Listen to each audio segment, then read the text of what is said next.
From Keene in the Shire, the Liberty Media capital of the world, this is Daryl W. Perry, host of FPP Radio News for Thursday, August 10th, 2017. Silver's trading at $17.15 per ounce. Gold is valued at $1,282 per ounce. Bitcoin is trading at 3.7 cents, and the average price of Bitcoin is $3,410.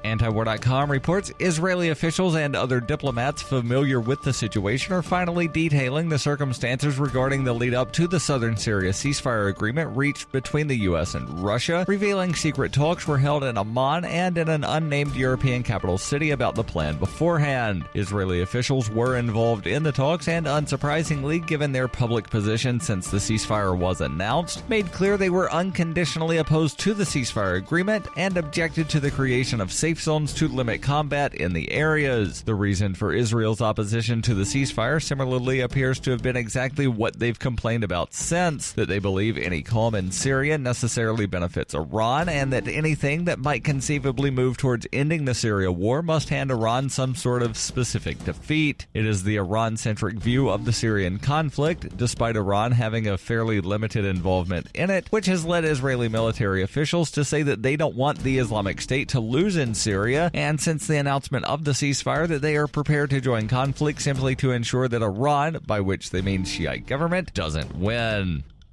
For nearly 40 years, Roberts & Roberts Brokerage has been a trusted source for buying and selling precious metals like gold and silver. They also take Bitcoin for precious metal purchases and have permanently removed the minimum purchase amount for all orders paid in the digital currency. Call Roberts & Roberts today for knowledgeable advice on buying and selling precious metals and a forward-thinking approach to new technologies. 800-874-9760 or visit online at rrbi.co.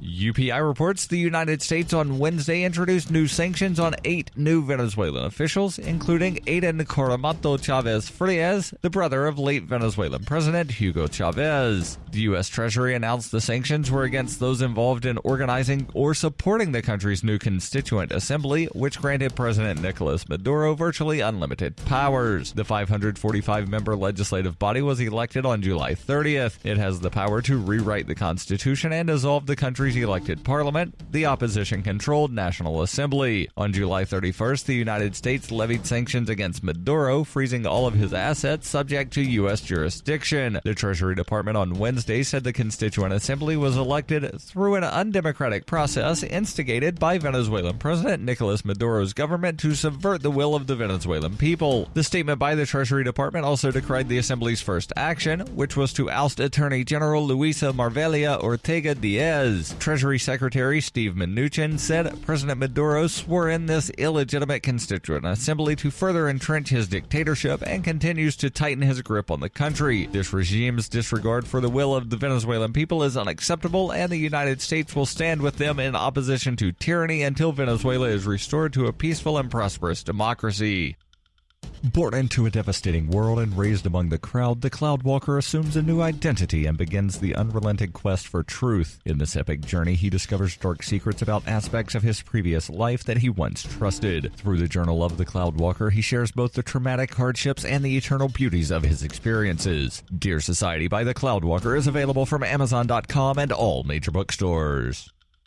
Reuters reports United Airlines has apologized to the owners of a dog who died in an aircraft cargo hold during a flight from Houston to San Francisco, the latest death of an animal under the airline's care. ABC News reported that the Rasmussen family's 5-year-old King Charles Spaniel, Lulu, was aboard the United plane on Sunday when it was delayed on the tarmac for 2 hours before taking off. The family said the dog had been cleared to fly by a veterinarian days before the flight and died in the cargo hold. United said in a statement, "We are sorry to learn of Lulu's passing and have reached out to our customers to offer our condolences and assistance. We are conducting a thorough review of the incident." The U.S. Department of Transportation data showed that United had 9 of the 26 deaths of animals reported last year during air transport, more than any other airline. United's handling of animals drew headlines this spring when a giant rabbit named Simon died during a trip from Britain to the Iowa State Fair. Investors in that animal have sued United, claiming its workers were responsible for its death.